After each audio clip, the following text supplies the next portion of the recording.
Welcome back dito sa channel natin. Andito tayo ngayon sa Ayala Malls Manila Bay. Update tayo sa patuloy pa rin na opening ng iba't ibang level ng Landmark.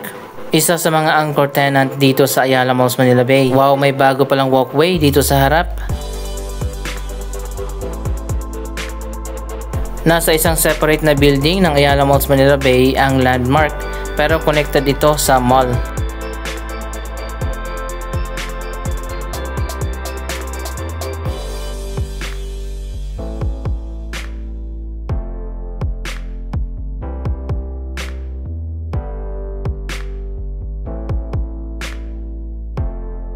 Natapos na nga itong bagong building ng Landmark at napakaganda na.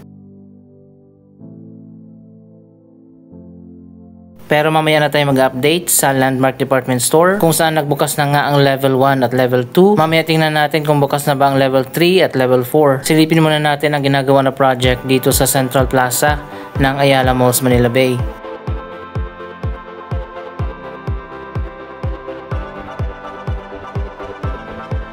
Andito tayo sa atrium. Dito ginaganap ang iba't ibang mga mall shows at events.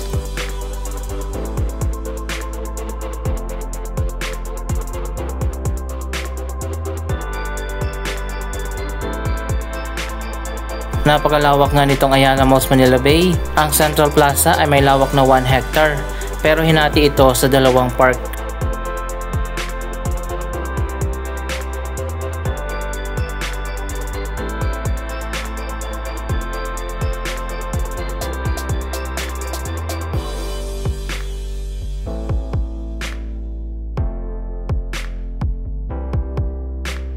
Sa tingin ko mga bagong escalator at elevator, diretso na hanggang sa Sky Garden ang ginagawa dyan.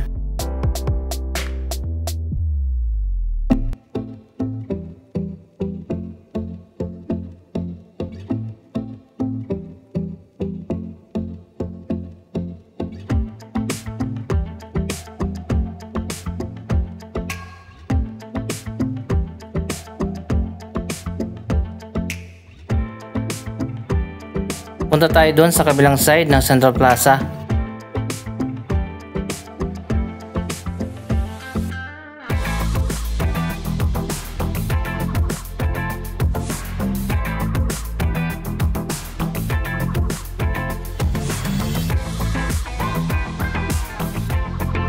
Mas mapapadali na yung access diretso doon sa taas sa Sun Garden kapag natapos na yung project na ginagawa dito.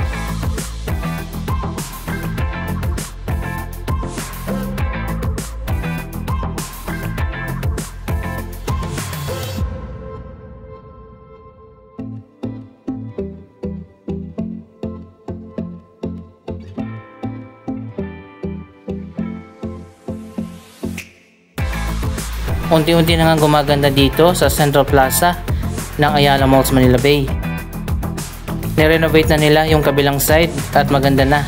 May mga food outlets na rin dito, mga sitting areas, playground areas, mini garden at marami pang iba.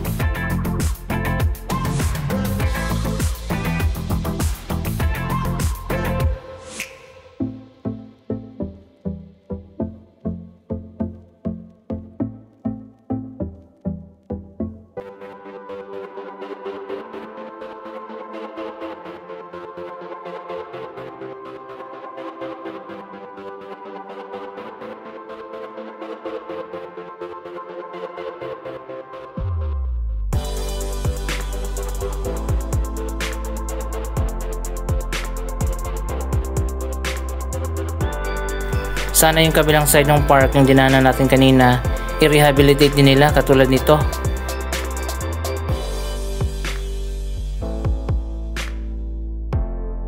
Dito naman sa side na to, meron ng elevator. Diretso na yan hanggang dun sa pinakamataas na floor.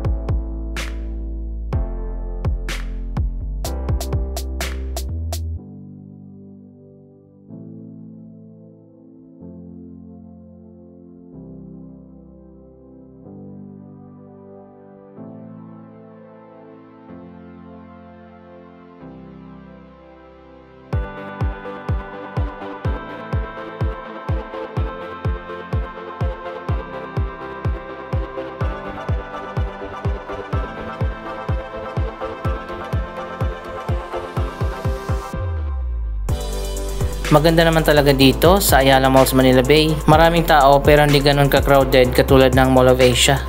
Andito na nga tayo sa 3rd level ng Landmark Department Store.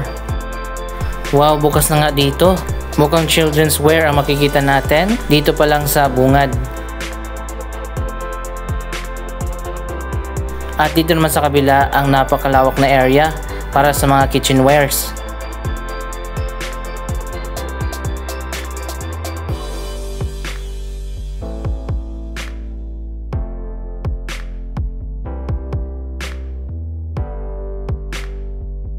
Wow guys, tingnan nyo, napakaraming choices dito sa Landmark Department Store Level 3.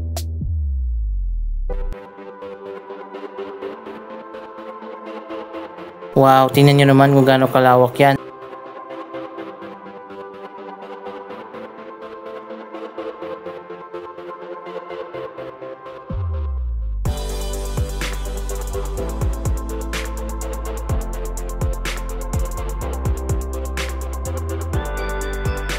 Mas malawak pa to kaysa sa mga SM Department Store. So ito nga yung daanan paakyat sa 4th level na ngayon ay sarado pa, ginagawa pa. Abangan natin ang opening ng Level 4.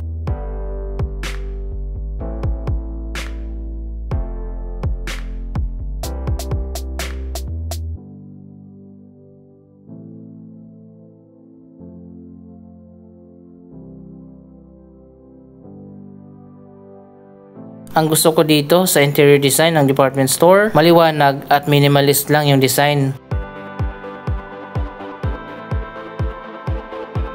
Ano kayo meron dito sa level 4 kapag nagbukas na?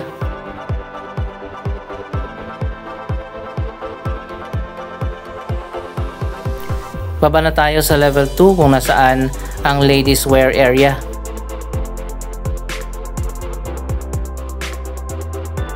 Maganda talaga kapag bago ang mga escalators.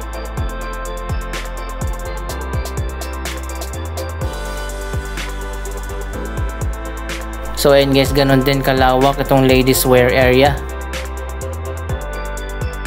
May mga LED lights na pala na inilagay dito sa ilalim ng mga escalator.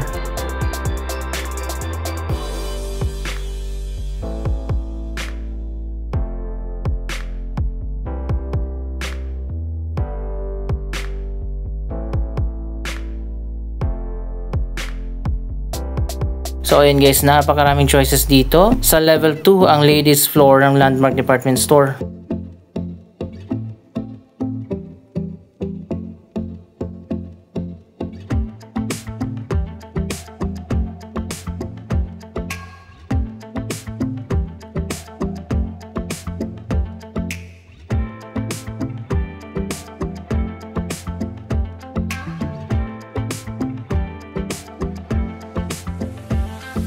Ang ganda talaga ng design dito sa may escalator area.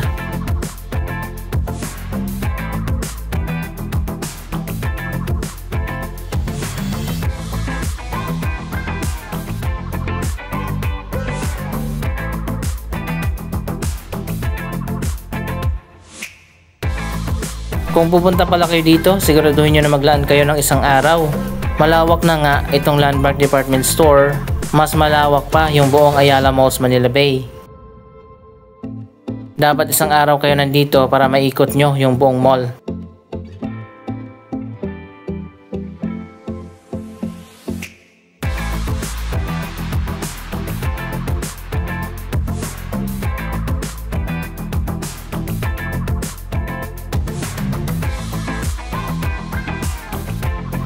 Dito naman sa ground floor ang men's section.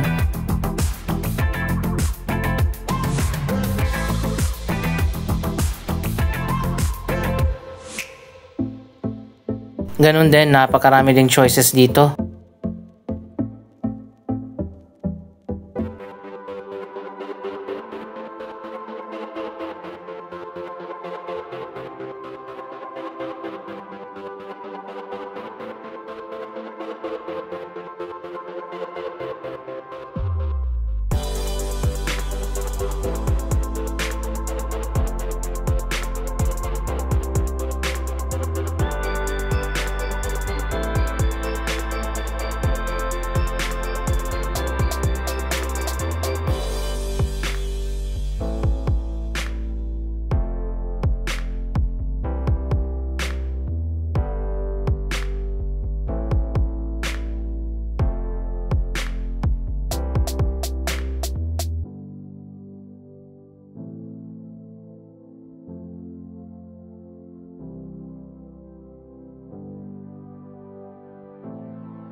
Maluwag din yung mga hallway dito, hindi kayo magsisiksikan katulad sa iba pa mga department store.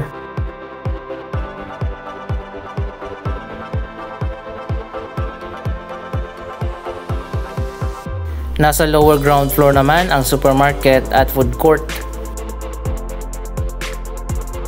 Ito ang pinakauna na binuksan ilang buwan ang nakaraan. Napakaganda rin ang design ng food court nila dito.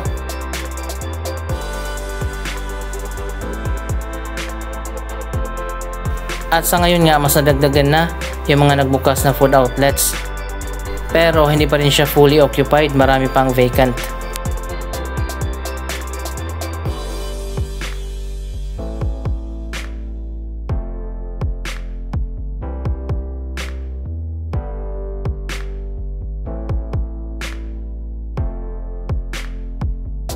Mas binasosyal nga nila ang interior design dito sa food court, pati na ang napakaganda at napakalawak na supermarket.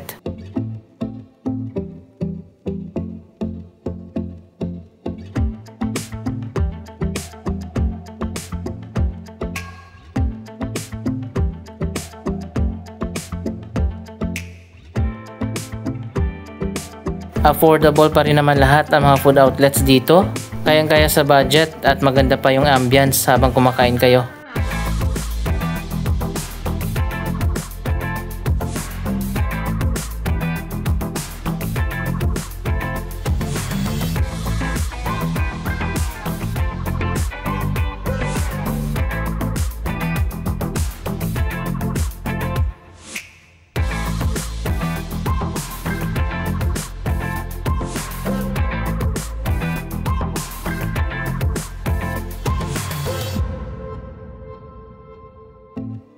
Ayun guys, dito sa dulo malawak pa yan at meron pa mga vacant na areas.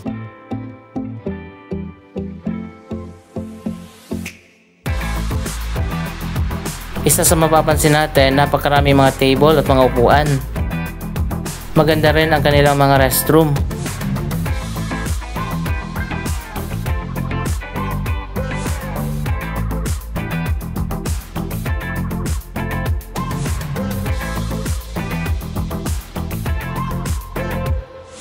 Meron din palang hardware dito sa dulo.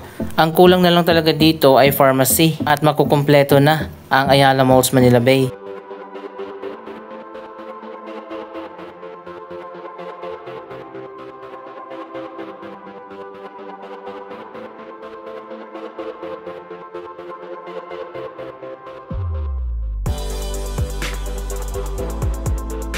Napakaraming checkout counters dito sa supermarket kapag binuksan lahat.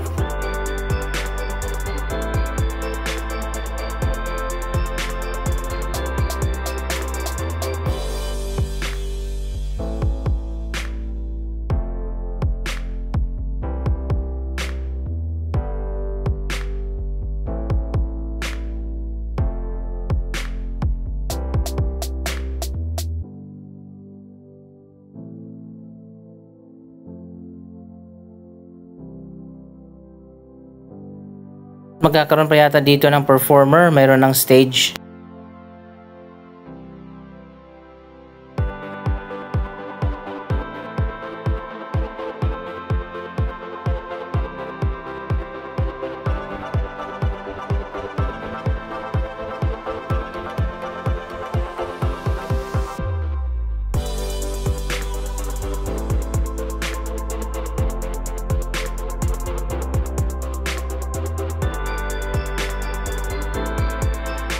World class talaga ang Ayala Malls Manila Bay, lalo na ngayon at nagbukas na nga ang Landmark.